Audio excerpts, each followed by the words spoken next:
Folks, I was given permission to rebroadcast this on my channel because Robert Steele feels this is a very important message to get out at a very critical time. And I must admit, the more that I listen to Robert Steele and his ideas, the more impressed I am. Now, I know a lot of people have said that because he's ex-CIA that he cannot be trusted. But I don't think that's true, and I don't think that all CIA people are bad. I think that Robert Steele, from what I gather, is a good guy. He's got a good heart. I've talked to him extensively. We've emailed back and forth extensively, and I just really get a good vibe as far as he really cares about this nation. He wants the best for the American people. I believe that he is a true patriot. So without further ado, Robert Steele in Oslo, a very important message. God bless you, folks. Take care. If you continue to bomb the rest of the world, they are going to come to your neighborhood. Government today is about war and waste. The way governments are run, they inspire war and they inspire waste. CIA's greatest fear is that I get an open source agency that demonstrates to the president that I can do 90% of what the president and the cabinet members need. It can be shared with the public in Congress, and we can cut the secret intelligence budget by 75%. So one of the reasons I came to Norway, apart from John's invitation, is because Vladimir Putin has offered Donald Trump a Reykjavik moment when they meet in Hamburg for the G20 in July this year. So I'm going back to Washington, and I already have some people interested in getting this videotape to Donald Trump so that he can see that there is actually a possibility for earning a legitimate Nobel, just as he earned a legitimate presidency. Barack Obama did not earn a legitimate Nobel. That was a disgrace to Norway and the Nobel Prize. So there are converging forces here, and I'm pleased to be here. But at the end of the day, it's about whether or not the rest of the world wants to listen. It's not about what I do. If Donald Trump were to barnstorm across the United States, I believe he could demonstrate to the public that the two-party tyranny needs to go and that we need to achieve democracy in the United States. I have realized that until governments make evidence-based decisions on behalf of the public, we cannot save the world. So electoral reform is about ensuring that every citizen has voice and vote. That's not the case in Norway today. It's not the case in the United States. In the United States of America, 70% of the voters are blocked. We have 8 parties in the United States, only 2 of which hold power.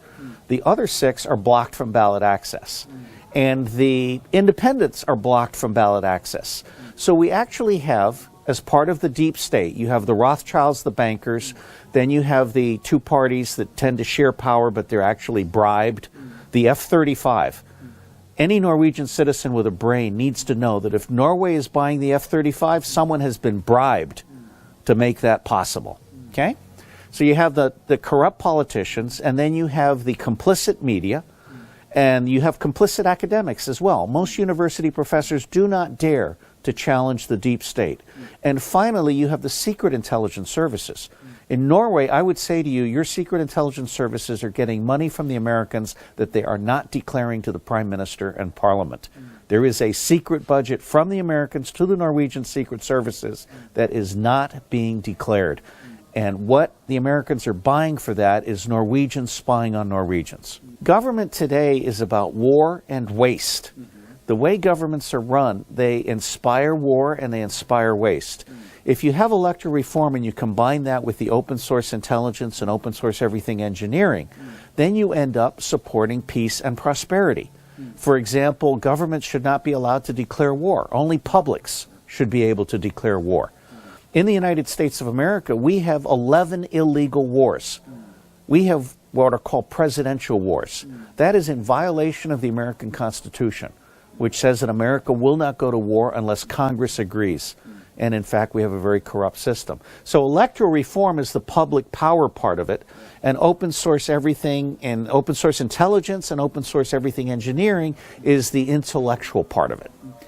Open source information is 95% of what politicians and corporate leaders need in order to make good decisions. Let me start with defining the word intelligence. Intelligence actually means decision support. It doesn't mean spies and secrecy. What has happened since World War II is that the intelligence services have become consumed with spying and secrecy to the point that they are now like secret police. They are like the Stasi. Okay? In the United States of America, NSA and CIA are spying on every politician. And then they are turning around and blackmailing those politicians. Senator John McCain, Senator Lindsey Graham, and I believe also Senator Marco Rubio and Senator Chuck Schumer are all being blackmailed in order to go along with deep state policies. All right? So intelligence is about decision support, and 95% of intelligence can be done using very inexpensive open sources. The problem is that most of the information that we need is not in English, not online, not secret, and not known to the CIA. And that's why the U.S. government makes so many bad decisions. Because on the one hand, it doesn't have intelligence support for agriculture or energy or health or water decisions. And on the other hand, the deep state is working through the two-party tyranny to basically bribe all the politicians to make decisions in favor of the banks instead of in favor of the people, in favor of war instead of peace, in favor of waste instead of prosperity. So electoral reform on the one hand and open source everything on the other are how we save civilization. I was the one who introduced NATO to open source intelligence. I was invited to speak to NATO when they could not afford Alvin Toffler. He wanted $150,000 and 2 first-class tickets. I lectured all of the NATO generals on intelligence, and then I wrote the NATO Open Source Intelligence Handbook. Just like the will of Alfred Nobel, the NATO Open Source Intelligence Handbook is not being followed because there's 2 kinds of open source intelligence. There's passive open source intelligence, which is media monitoring, reading newspapers, document exploitation. And then there's active OSINT, which is talking to humans face to face like you and I here together. Let me give you a very specific example of OSINT done properly, and I would refer all viewers to the videotape from my lecture in Denmark in April 2016, OSINT done right. It's easily found by looking for OSINT done right. In the late 1990s, the U.S. Southern Command needed an economic study of Nicaragua. They were not happy with what the CIA was producing because the CIA doesn't care about Nicaragua and doesn't have sources and doesn't have good economists. Booz Allen was willing to do a study for $250,000 that would take a year. They asked me what I could do. I said, how does $250 sound? And this was a Friday, and I said, I'll have it by Monday. And they said, you're insane. You can't do this. I said, oh, yes, I can. The governor of the Bank of Nicaragua, who just retired, lives in Minnesota, and I have his email. And they said, oh, so let's see what you can do. I sent the governor an email. I said, look, I want to FedEx you a check for $250. And what I want you to do is sit down and write a 4-page summary of the Nicaraguan economy. 1 page on where it's at today and 3 pages with graphics or illustrations on where it's going. And he did. It took him 4 hours because I knew who knew. That is open source intelligence done right. The CIA has castrated open source intelligence. NATO has castrated open source intelligence. Norway does not do open source intelligence properly because the American influence has essentially killed the baby. The biggest advantage to OSINT is that it can be shared. Part of the problem with so-called secret intelligence is the security clearance process. I participated in a global war game at the Naval War College in about 1993, I think it was, 92. And the wing commander who led the lead flight into Baghdad, he said, and I remember this vividly, he said, if you give me intelligence that is top secret and cannot be moved around the battlefield, it is useless to me. What our commanders need, in fact, there's 4 levels of OSINT. There's strategic, so what is our national security strategy? There's operational, what is our theater or campaign strategy? Then there's tactical, where are people? And then there's technical. You have the FFI in Norway, which should never have agreed to buy the F-35. And then there's acquisition intelligence at the technical level. For example, the average aviation day in Norway is cold. The F-35 and all American aircraft are built to an average aviation day that is warm and humid. It's a completely different aviation day. So the main advantage of open source intelligence for the military is that it can be shared with every military person at every level on every mission area, from artillery and armor, infantry, and so forth. Put bluntly, I can solve 95% of Norway's actual requirements for decision support with open source intelligence for 20% of what Norway is spending today on secret intelligence, because you're not spending very much. And I will tell you very truthfully, you don't need most of that secret intelligence. We don't process. We process less than 1% of what we collect with secret sources and methods. OSINT is the only way you're going to get to a military that can actually defend Norway against the real threats: poverty, infectious disease, everything, including the military. I would recommend that the Ministry of Defense in Norway sponsor a conference of the Nordic countries. So we'll include the Finns and Iceland. Sponsor conference of the Nordic countries, a no-cost conference, by invitation only, and invite people from each of the 8 tribes of OSINT. So you have academics, civil society, including labor unions, very important sources of information, commerce, especially small business, government, especially local. I was just up in Tanabro. It was wonderful. And then law enforcement, media, including bloggers, and the military and nonprofit organizations. So let's say 800 people, 100 from each country, all right, spread across those tribes. Have a conference. Define what do we need to know. And it should be an open source conference, which is to say an open space conference. It's not structured. It doesn't have a lot of formal speakers, maybe a few like myself planted to get things going. And say, where do we want to go as a nation? All right? What is our national grand strategy going to be? The whole point of grand strategy is to not only prevent wars, but to stop refugees from coming here. Those refugees are coming here because we bombed their country into nothing. And as I said somewhere else, if you continue to bomb the rest of the world, they are going to come to your neighborhood because it's the only one not being bombed. All right? So we are creating these refugees. So I would sponsor a conference. That's the first step.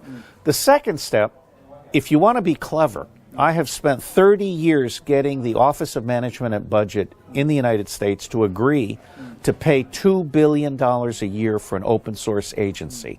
And I'm this close to getting to Donald Trump and showing him that an open source agency will not only destroy the fake news media and the rest of the deep state, but it will give him the information he needs to make sound decisions, such as withdrawing from NATO. I predict the United States will withdraw from NATO if Donald Trump is not assassinated. If he's assassinated, I predict we'll double down on NATO and we'll continue to do evil. All right? So I would say start with a conference, and then I would love to see, because Rex Tillerson, the Secretary of State, has my book. My father worked for Exxon, and my grandfather before him worked for Exxon. And Rex Tillerson knows who I am. I would love to have the Norwegian Minister of Foreign Affairs, who I respect very much. I would love to have him, after this conference, invite Secretary Tillerson and Secretary Mattis, who's a Marine, as I am, invite them to have a two-way dialogue between the Nordics and the Americans and talk about what should be our grand strategy for creating peace and prosperity.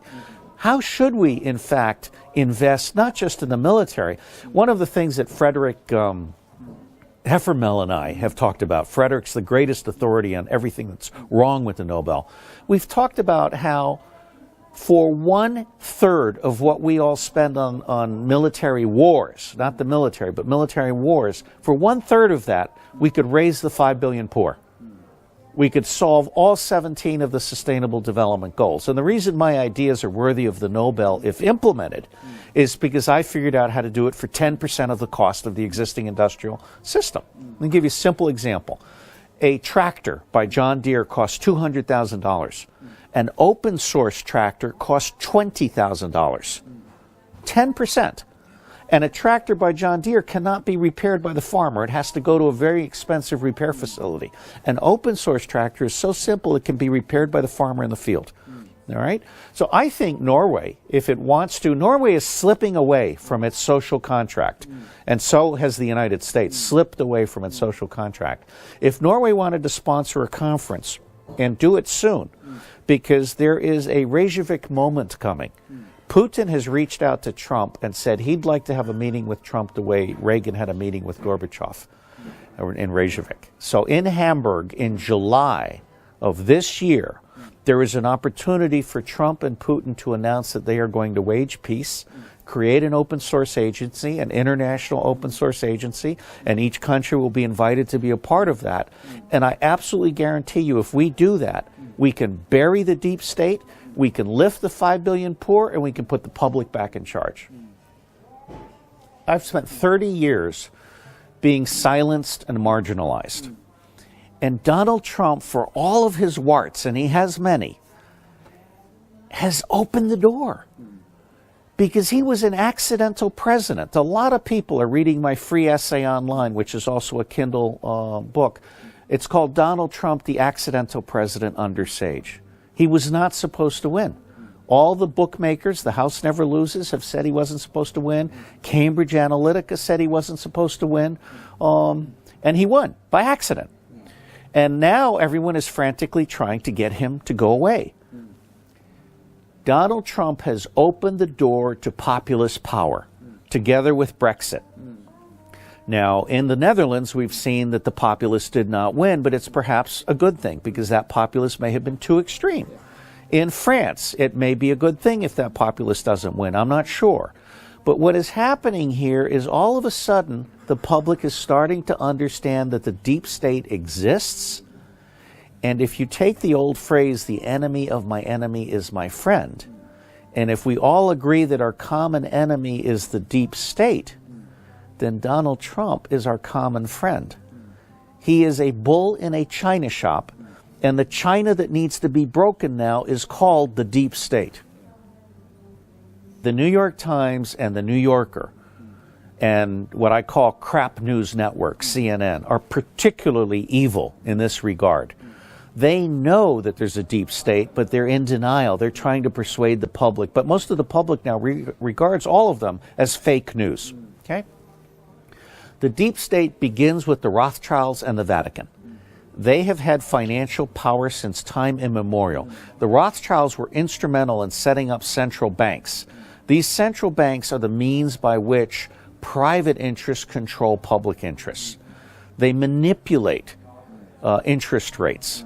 I mean, Donald Trump is a billionaire, but he's laughed at by the other billionaires. And the reason he's laughed at by the other billionaires is because he actually makes his money honestly, by building things. The other billionaires make their money by manipulating interest rates, by manipulating foreign exchange rates, by starting wars to drive up the price of oil so that Goldman Sachs can make its futures bet. Okay? So the deep state is about bankers, including religions, the Vatican particularly, but also the Jewish religion as manipulated by the Zionists in Israel. Saudi Arabia and Wahhabism is part of the deep state. And then you have the complicit media, complicit academics, and then you have the secret intelligence services that are using their powers to spy on politicians and blackmail the politicians on behalf of the deep state. All right? That's why electoral reform is so important. And I will tell you very sincerely, I really believe in truth and reconciliation. This is extremely important. You do not back jackals into a corner, especially billionaire jackals. Okay? What you have to do is offer them an exit strategy. Get out of our way. Let us create peace and prosperity for everybody, and we will not come after you for vengeance. Now, if they don't agree, then they're going to start to die. The Chinese are already starting to kidnap Chinese billionaires and bringing them to justice. The Rothschilds are next if they don't understand that the time has come. Now, Lady Lynn Rothschild, who's a babe from New Jersey, by the way, she just married well. Lady Lynn ran a conference on inclusive capitalism. It was a good idea, badly executed.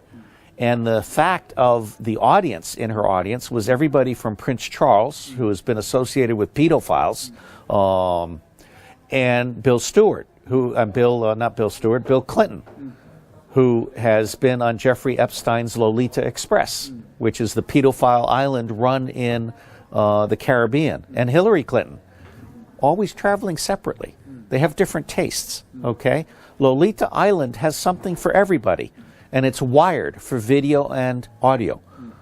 Jeffrey Epstein has every major U.S. politician on video doing something terrible, probably to a child, okay, or to multiple people. The bottom line here is the United States government has become so corrupt that the time has come, I think, to clean the crap out of the stables and start over. And Donald Trump, for all of his flaws, is our legitimate president, and he has the power to make everything right.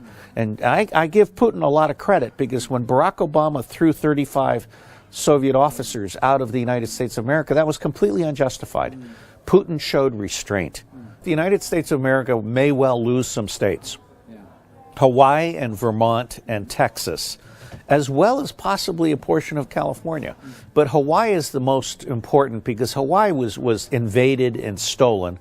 And the legal documents have been set into Congress to provide for the release of Hawaii from the United States. If Hawaii were to leave the United States, I believe California would be cut into 2 states to keep 50 stars. And if Vermont were to leave the United States, then California would be cut into 3 states. The U.S. Constitution provides for the unity of 50 states. It is not the United Mob of America, it is the United States of America. And like the Swiss cantons, each state is a proper state of its own. What has happened over the years is the federal government has become an oppressive imperialist power in debt to the banks. We should not be borrowing money. The Constitution provides for printing money, not borrowing money. We've now reached the end of our descent into hell. And I believe that the United States, if Donald Trump is not able to exercise electoral reform and stop war and declare peace and put to death the deep state with truth and reconciliation, then I believe the United States of America will break up in the next 10 years. There will be pieces that will leave. The political landscape of the United States consists of 17% Democratic, 13% Republican, then another 20% small parties, including Libertarian, Green, and so forth, and then 50% independent, no party preference, or don't care, dropped out. I would say that given the Bernie Sanders Sandinistas in the Democratic Party, the Tea Party Patriots in the Republican Party, the Libertarians, I'm a Libertarian, the Greens, and the slice of the independents that know about my ideas, I would say that people who now understand that we have a deep state is no less than 25% and maybe as high as 50%. We have reached a new stage. It is a tipping point. It is beyond a tipping point. And let me thank John Brennan, the director of the Central Intelligence Agency, because John Brennan is personally responsible for waking up the U.S. public. When he led the telling of all these lies, now remember, we've had many lies in the past. We had 935 lies about Iraq going into after 9/11. But now there's a new public consciousness. John Brennan, in 90 days, accomplished what I have not been able to do in 30 years. He overplayed his hand. He's demonstrated to the public that the secret intelligence community cannot be trusted.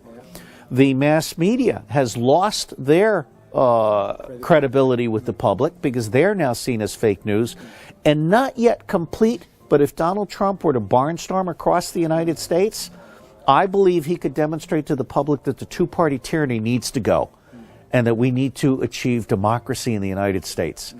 And if we do that, there will be peace and flowers and happiness.